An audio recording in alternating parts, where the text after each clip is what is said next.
This great story that you tell about blowing the roof off the factory, I think is an important one for a lot of young people because many people get stuck when that happens. And you fortunately had a boss that was very different than the others. Could you describe to me that day, the job you were in, how old you were, maybe you even remember, you probably even remember what the weather was like that day. If you could just kind of go through the details of that experience. I was running the pilot plant in a new plastic. I was sort of the manufacturing head of this little thing. I was 27. I had been working for 2 or 3 years. I got a PhD, and I was thinking I was some smart fellow, and I popped it. And I was in my office, and I heard this incredible explosion. And I looked out, and there was smoke and sort of a roof blown off and glass shattered everywhere across the way where the plant was. Well, my heart sunk. I didn't know whether we had, most importantly, hurt anybody. I mean, it was a terrible explosion. And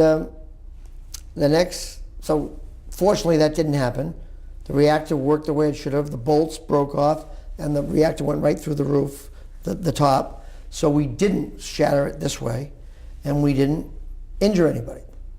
And we didn't know exactly how to fix it. So my boss thought I should go down and explain it to his boss. Well, that was the longest night and the longest drive to Bridgeport, Connecticut, is 100 miles away, to explain this thing. What did you expect? What were you thinking that night? Well, I didn't know this fellow well at all that I was going to go see. I wasn't sure what to expect, whether I was going to get canned or whether I was going to get, what would happen. I really didn't know. But I was self-confident enough to know that if something awful happened, I'd pack it up and go somewhere else. But I went down there, and he was incredible. Instead of asking me, what happened?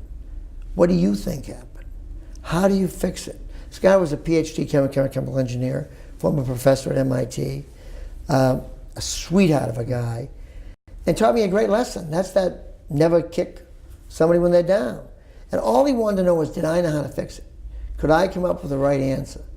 And could I figure it out? Take your time, get it right. You didn't hurt anybody. Let's get on with this thing. It's one of the great things of working for a big company, the resources to be able to do that, and the support I got from it.